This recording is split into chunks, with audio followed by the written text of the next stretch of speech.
Okay, picking up where we left off, everybody, we're going to continue editing this curtain wall.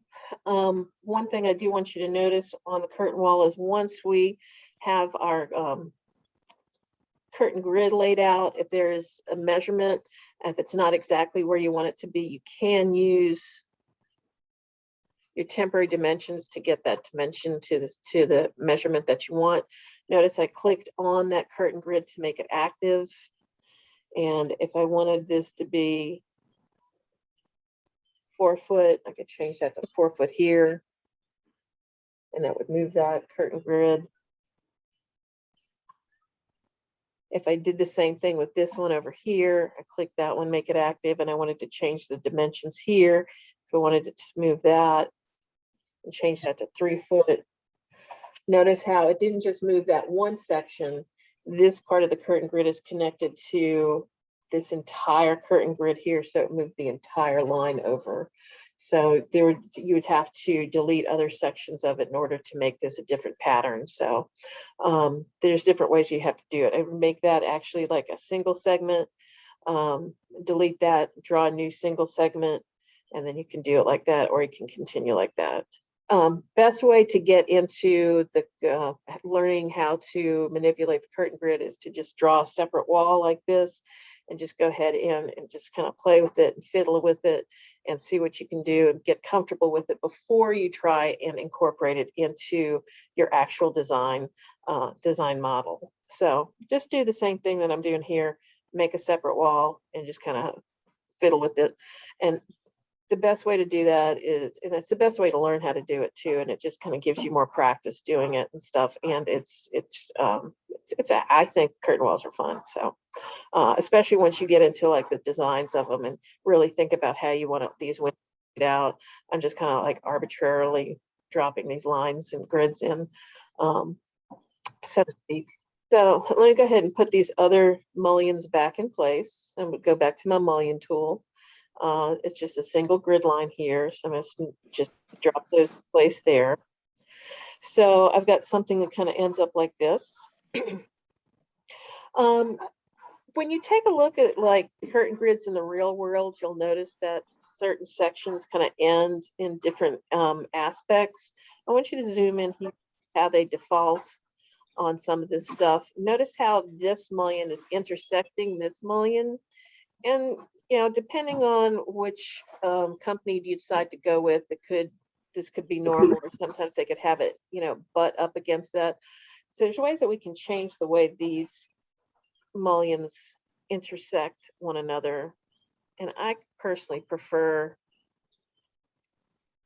if I click on that mullion there, make it active, now I have this little cross hatch here. I can click on that. Notice how it changed how that intersected that top mullion. And I've got this one here, and I'll do the same thing. So what we'd like is to have no mullions intersecting the top or the bottom one. So just connect those like this. It's real simple, but it's one of those things where it's a real attention to detail thing.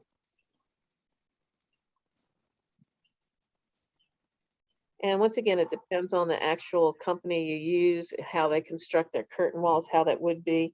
But I like to think that the less intersecting we have of these top and bottom ones, the less water infiltration we'll have. So this is one long segment now, as opposed to a bunch of little segments like this one. So I want to do the same thing with this part down here. I'm going to take these curtain grids and just swap them out so they intersect like this. And once again, it really does depend on the company that you select to use your curtain grid for. The next one is very much going to be aesthetic. What they would actually look like and how they would be functional depending on the individual company. So we've got a lot of cool curtain grid stuff going on here. There's another thing that we can do to make this even more interesting is we can actually swap out these panels to make them different materials as well. So you can make this even look like a Mondrian painting or something, which should be pretty cool. So The hardest part doing that is actually trying to get the specific panel you want to highlight. So there's a little trick. So if I even go over here, I'm not clicking on this mullion right now. I'm just kind of lingering over it. And then you press the tab key at the same time. And it's going to go through a cycle where you can pick different selections. So if I just kind of linger over here again, press the tab key, and then notice how that becomes active. Let's do that again so it's a little closer. I'll hit tab, and now I can select that one pane of glass at this time. And notice in the properties of the type selector, it defaults to glazed system. Well, here I can go ahead and do drop down, and I can insert this as brick now. So this one section is brick. Let's flip that around. If I wanted to make different separate little wall configurations that were different metal colors or things like that, I can make these different wall sections. It can't be just painting it or something like that, because it technically has to be a wall portion. But if I wanted to do let's do something else. Let's do I'm going to do modify here. Weird. I'm going to go to my, oops, I got to be level 1 to do that. I'm going to go to my wall tool. I'm going to start with a generic. I'm going to go into edit type. I'm going to duplicate and rename, and I'm going to call this curtain wall section, curtain wall metal. If I wanted to make that, let's put my initials behind there. So I want this section of my curtain wall to look like it's metal. So I'm going to go into edit. It doesn't necessarily have to be 5 inches thick. I'm going to make it 1 inch thick. And I'm going to go in to my materials.